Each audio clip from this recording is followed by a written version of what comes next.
All right, welcome everybody. How are y'all doing? Show me some hands. Say hello, I'm doing great.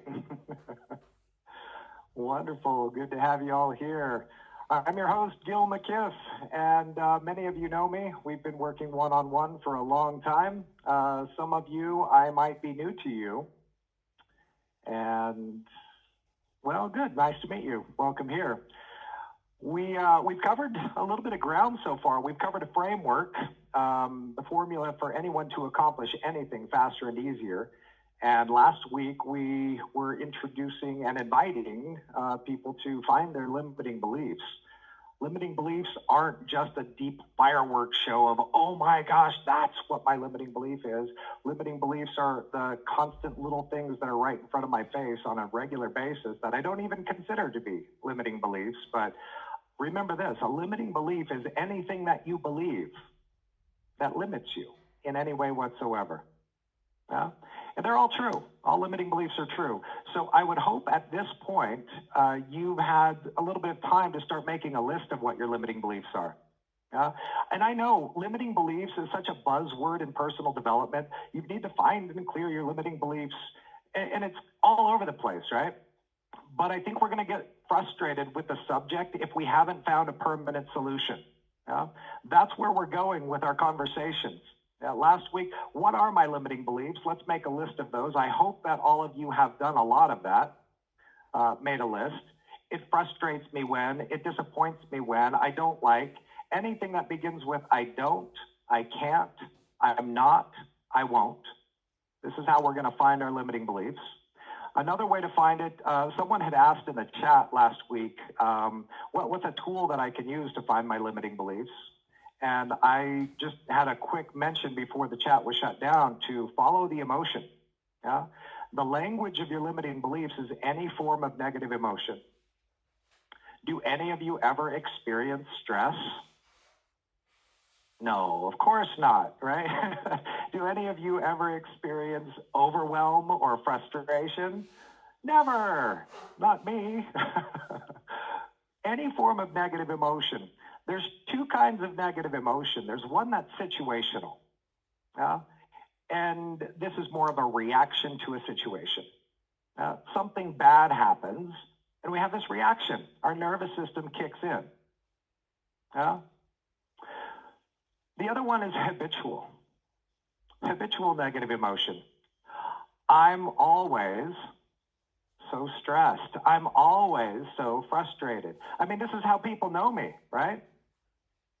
People know me by being the too serious one, the too silly one, the too uptight one, the whatever, the habitual negative emotion.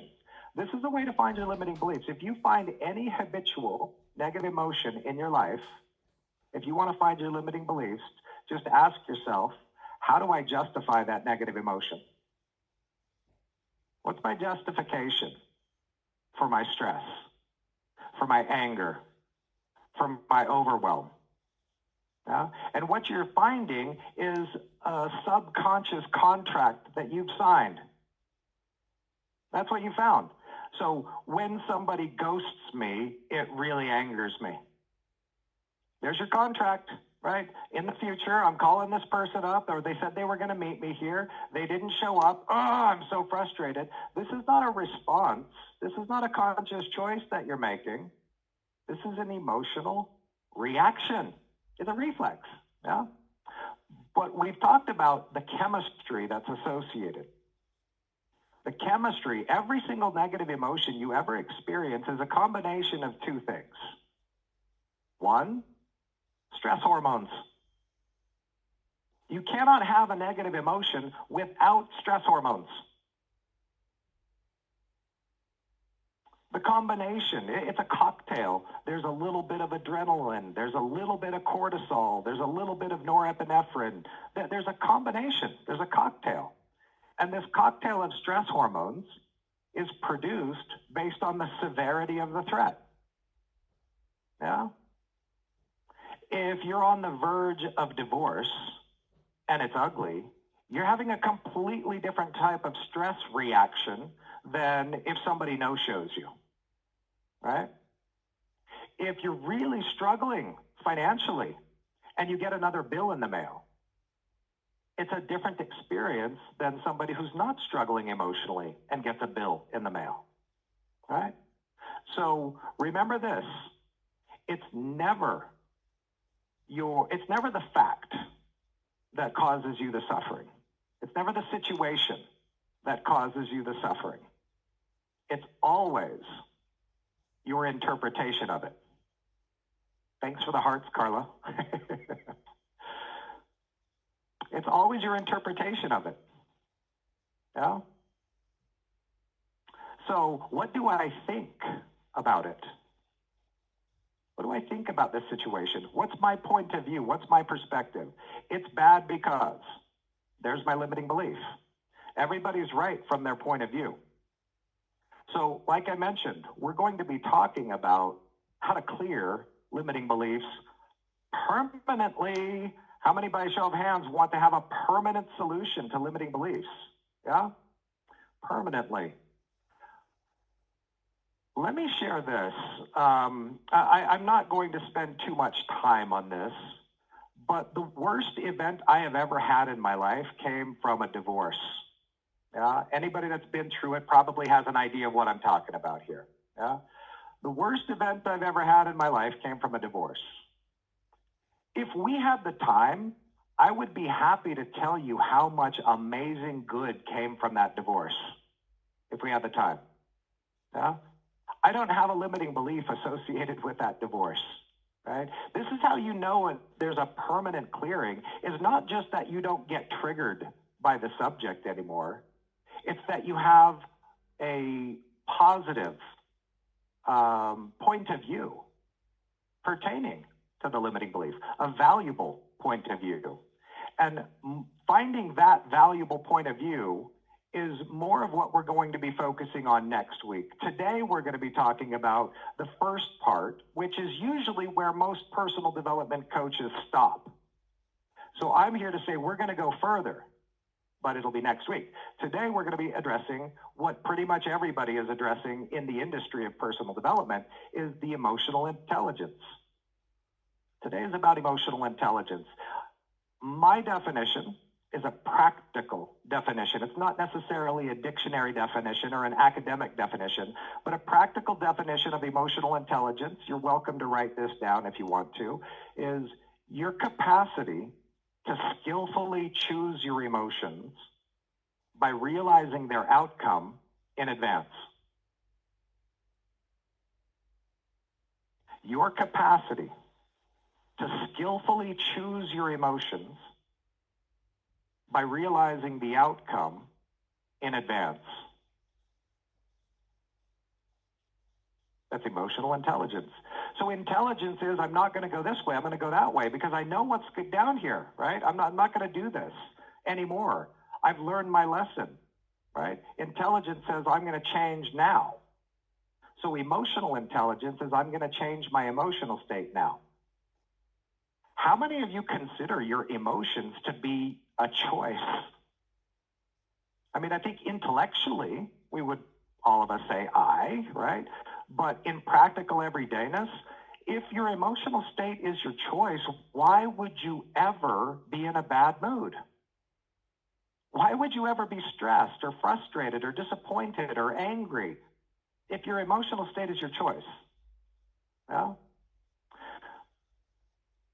justifying a negative emotion in friendships is understandable, right? Oh, I'm so sorry. That must hurt. That's terrible. I can't believe that. Wow, tell me more, right? As a friend, as a personal development coach, yeah, I'll be your friend, but more importantly than being your friend, which is not what you've hired me for, is help me get out of my own way.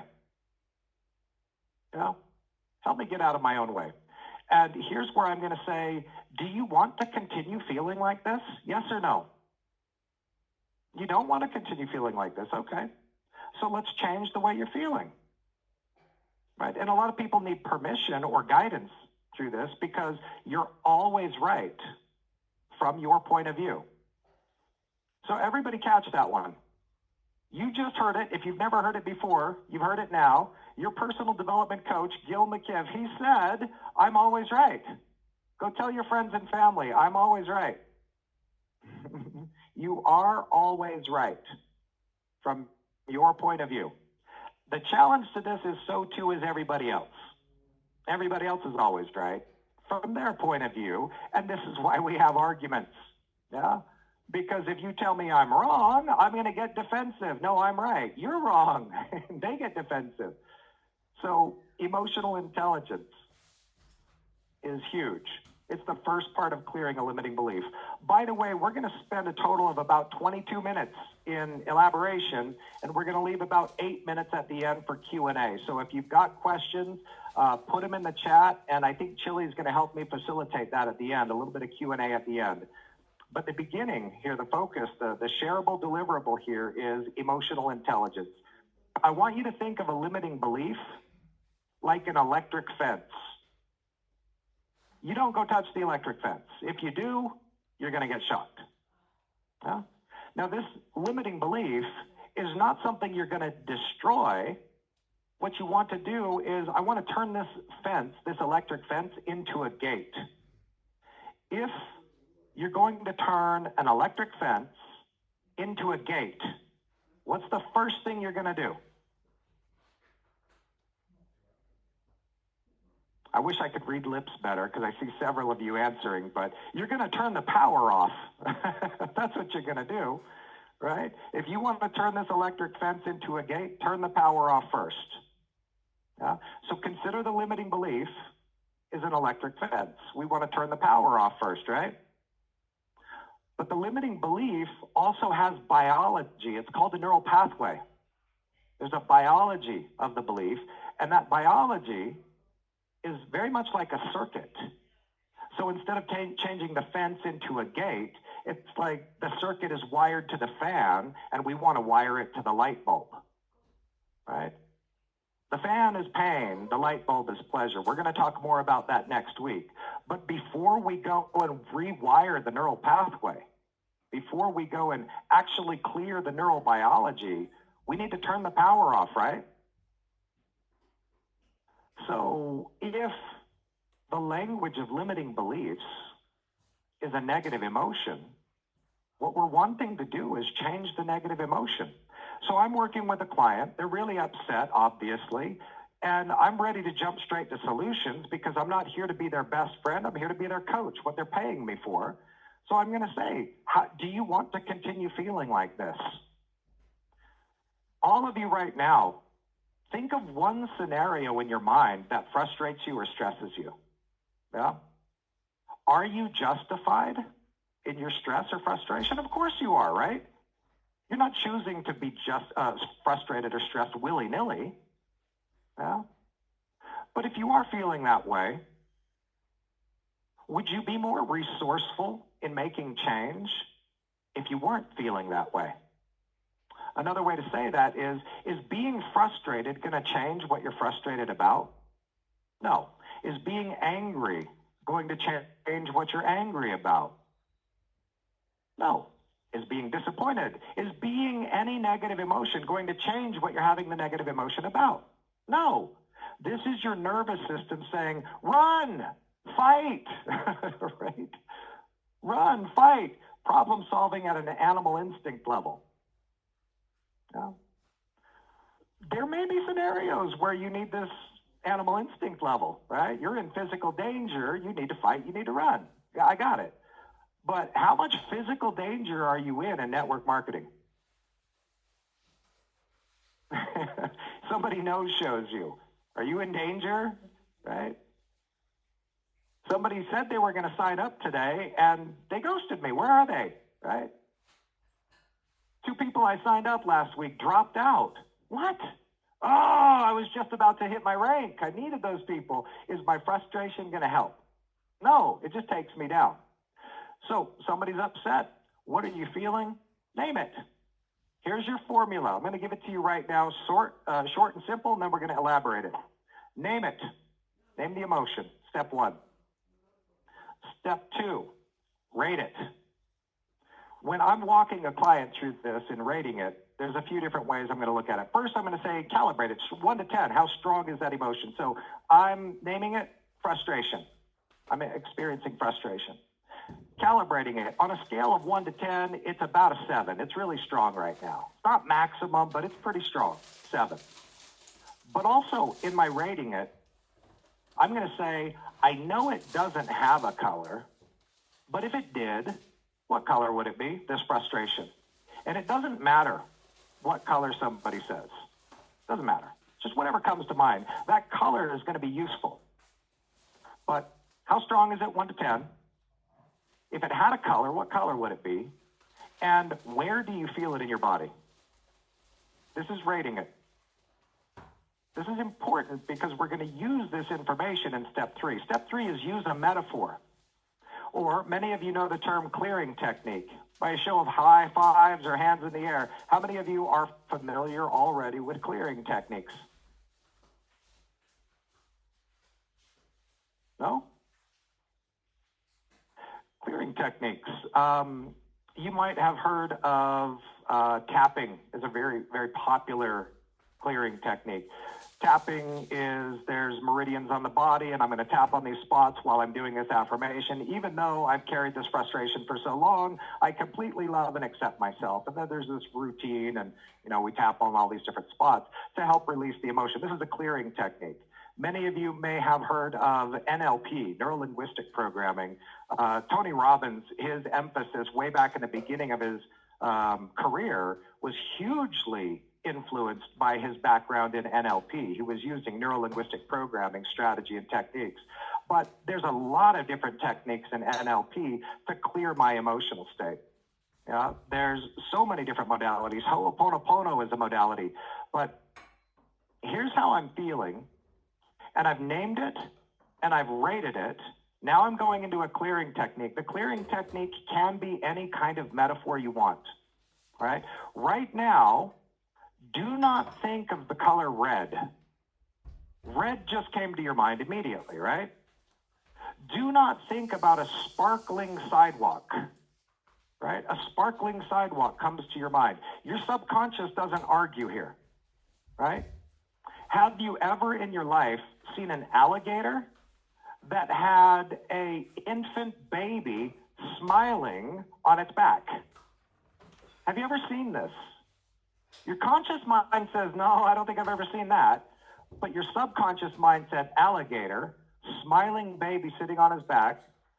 Okay, I've seen that now. No, I've never seen that before, but you just brought it up in your mind. The subconscious isn't going to argue with this. So the metaphor is any form of story about eliminating the emotion.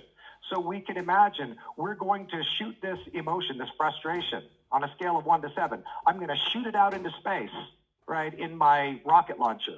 I'm going to destroy it like the Wile E. Coyote tried to do to the Roadrunner way back in the day. Any form of creative way of destroying it or transforming it in a form of a metaphor, my subconscious is not going to argue. It's going to go along with the ride, right? Let's prove it. Let's prove it right now experientially. I've got a lemon in my hand. Everybody needs to participate. I can see you on the screen. I'm going to throw this lemon over to you. Go ahead and catch it. Here it comes. All right, good. You guys got it. Now hold that lemon in your hand. Squeeze it. Feel how firm it is or how soft it is. Yeah? Obviously, the color is yellow, right? How vibrant is that yellow? Look at that lemon. Put it down on the cutting board and cut it in half. We're going to do this quickly. Go ahead and cut it in half. Lemon juice spills out all over the cutting board. Take that half. I need to see you guys doing this. Cut that half into a quarter. Yeah? You've got it on the cutting board. And so it's now into quarters. And take the quarter and cut it into 2 wedges, right? These are 8ths. So you've got a wedge of lemon. Pick it up between your thumb and index finger and hold it out in front of you. Look at it. Do you see the seeds in there? Pick out the seeds with your other hand. I know it's going to get lemon juice all over your hands, but pick out the seeds. You got those seeds out. Hold it under your nose and smell that lemon. Right? You can smell that citrus. Right? Put it into your mouth and bite into it. Now lemon juice sprays through your mouth. By a show of hands up, how many of you did your mouth start watering? Handful? No? If you really do this exercise, if you allow yourself to move forward with this exercise and imagine it, your mouth is going to start watering. And the question is, why? There's no lemon, right? You're having a biological reaction to a thought. So name the emotion that's associated with what I want to clear. Rate it on a scale of 1 to 10. How strong is it? Where do I feel it in my body? And if it had a color, what color would it be? Now, in your metaphor, see that color somehow coming out of you and transforming. Yeah? I can imagine I feel it in my chest, and I've got this giant faucet that protrudes out from my chest, and I'm going to put my hand up here and open the faucet, and immediately all of that murky gray stuff is coming out, and it's going down into the ground, and I can feel it releasing. The secret here for success is use a lot of sensory detail in your metaphor. Then re-rate it and repeat if it's not gone. It was a 7. I've gone through the metaphor. Now it's a 3. Wow, that's pretty cool. But I would say continue until it's absolutely gone. And I'm going to say this. I have walked maybe 200 people through this process. It's got to be more than that. Maybe 500 people. It's been over the last 22 years. So I'm going to guess about 500 people to be a good guess. Never once, ever has it not dropped down to a 0 on a scale of 1 to 10. Every single time we've got that calibration on how strong do I feel it down to a 0 in less than 10 minutes, every single time. And the secret, again, is use a lot of sensory detail in the metaphor. So the 5 steps: name it, rate it, use some sort of metaphor or clearing technique, and in that technique, use a lot of sensory detail, then re-rate it, then repeat.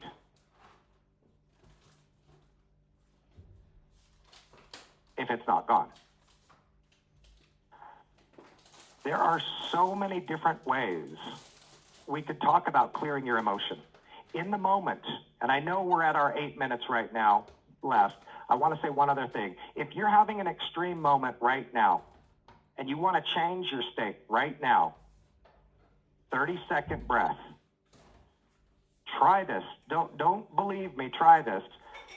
Let all of your air out and make your inhalation through your nose last 15 seconds. So it's a very slow inhalation. You get all the way to the top, and then you pause, and then let all of your air out very slowly through the nose for 15 seconds. Then pause. Then take a regular breath. 30-second breath. I want to guarantee you, but I know there's always going to be an outlier saying, oh, it didn't work for me. But outside of those outliers, I want to guarantee you that in 30 seconds, you're going to have at least a 30% reduction in your stress. In 30 seconds. How valuable would that be? I mean, I've seen it completely go away in 30 seconds. So if it dropped 30%, what if you did it twice or 3 times? Now you're up to a whole minute and a half that you've exercised. I know that's rough. I know that's hard to do, but a whole minute and a half, you could completely empty your emotional state. So the breathing technique and the formula, there are a lot of different ways to work on the emotional state, but these are 2 powerful practices. The formula, name it, rate it, use a metaphor or a clearing technique, re-rate it, repeat. Use a lot of sensory detail. In the moment, if you really just need a shift right now, use the breathing technique, right? Pranayams, right? Regulating your breathing. So let's open it up to some Q&A. I know I've got an extra 2 minutes. Sorry, Chili. We've got 6 more minutes. Let's open it up to some Q&A. That's okay, Gil. Yeah, just go ahead and put your questions in the chat if you would, and Gil's going to be able to answer them. But earlier, Carla asked, how do I figure out what the blind spot is that seems to repeatedly block me? How do I figure out what the blind spot is that seems to be repeatedly blocking me? Am I understanding that right? Yes. Gosh, that's a good question. And here's where I'd want to have more interaction. And that's the value of getting your one-on-one coaching. If you don't have that, consider it, look into it. But how do I find, repeat it one more time. How do I find, How do I figure out what the blind spot is that seems to be repeatedly blocking me? there's a blind spot that seems to be repeatedly blocking me. There's a blind spot. There's something that I'm not seeing that appears to be blocking me. Now, how do I know I'm being blocked? Well, there's a principle that says you're going to continue to get tested until you no longer get triggered. So there's a principle in finding limiting beliefs that is acknowledged as, what am I dismissing? What am I not looking at? Right? So if you've got a person working with you one-on-one, asking you the questions, it's going to make it a lot easier. Otherwise, you're still coming from your point of view, which you're always right from. So there's a limiting belief. I'm blocked. No, I'm not blocked. I'm experiencing a block. How do I know I'm experiencing a block? Because I'm making effort and I'm not getting a result. What is that about?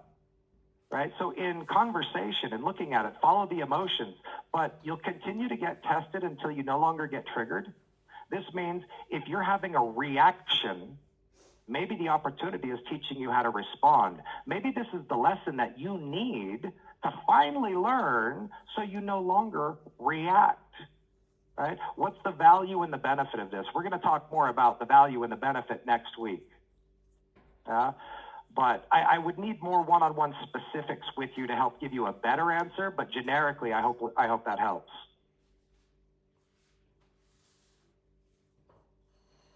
All right, let's see. We have another question from, well, let me just try to scroll back a little and see what we've got here. I see one I can address here really quick, okay, Chili. Great, go ahead. I know that procrastination is a huge limiting belief of mine. How can I break it even after giving it the score you just explained if it continues to occur? Well, procrastination is not a limiting belief. It's a behavior. Yeah? So again, if I'm making this assumption that procrastination is a limiting belief, what am I working on? I have this behavior. And the behavior I'm procrastinating is essentially I'm perceiving more pain in doing it than in not doing it. This is where procrastination comes from. If you think it's going to be more painful to do it, it's going to be threatening, it's going to be dangerous, then you're vulnerable, and I don't want to be that. It's a weakness. I need to stay away from that. Yeah? And so with the behavior, then we can come back to the belief, and we can come back to the emotions. So if I am perceiving more pain in the act than in not doing it, I'm naturally going to avoid the act. The solution there would be take the time to really consider how not doing it is going to be much more painful than doing it. Yeah? Then naturally, you will lean more towards doing it. Good question. Good question. That's something we talk about a lot. And there's many ways to go here. So again, I'm speaking from the moment. This is not going to be something that we write down and say, this is the one and only way, but this is principle that helps unpack that empowerment. Great. We've got a question for Jonah that maybe you can help him out with for tonight. He's giving a presentation tonight. He's nervous. How does he feel more relaxed and confident while going live? Okay. Being identified with it is what sustains it. Everybody needs to write that down. Being identified with it is what sustains it. You are not nervous, my friend. You're experiencing stress hormones that correlate to the point of view of what could go wrong. Yeah? And so your nervous system is preparing for fight or flight. It hasn't even happened yet. Yeah? So you're preparing for this. You're not nervous. So being identified with it is what sustains it. We want to step back and say, there's nervousness. What is this nervousness? It's stress hormones. And it's a thought process. It's a point of view. So here's what could go wrong. Let's breathe, release that emotional state, center, and consider. The way you think is the way you feel. So what if you were to reverse the question to, how is it going to feel leaving and everything went amazing, right? Let's start with the end. Everything went amazing. How's that going to feel? People are coming up high-fiving you. My gosh, that was fantastic. I loved it. Thank you so much. Thank you, thank you, thank you. Give more attention to what you want than to what you don't want, and it'll start changing that feeling. Yes. Chili, somebody asked, how do we get one-on-one coaching? Do you want to direct them to where they can go, what email they can address, or how they can explore that? Sure. We're going to be sending something out very soon where you can go ahead and schedule those appointments. We're just getting the schedule lined up right now. So thanks for asking. Yes. We'll get you connected. Beautiful. I would love to, and that's the value of the one-on-one. We can go much deeper down the rabbit hole. We can get much more specific. We can get much more clear for you. So we're trying to cram all of that significance into like a 20-minute window here. Lance is coming up on Friday. He's going to open the door to getting started with AI. Very exciting. And next Tuesday, we're going to be diving more into rewiring the neural pathways. Yeah, scrambling your brains. That's what we want to do, is make some adjustments. So I hope you all come back for that. Thank you for your participation and just being here, showing up, bringing your energy. Thank you. Amazing. Thank you, Gil. You're welcome. We'll see you all next week. Take care, everybody. Smiley faces.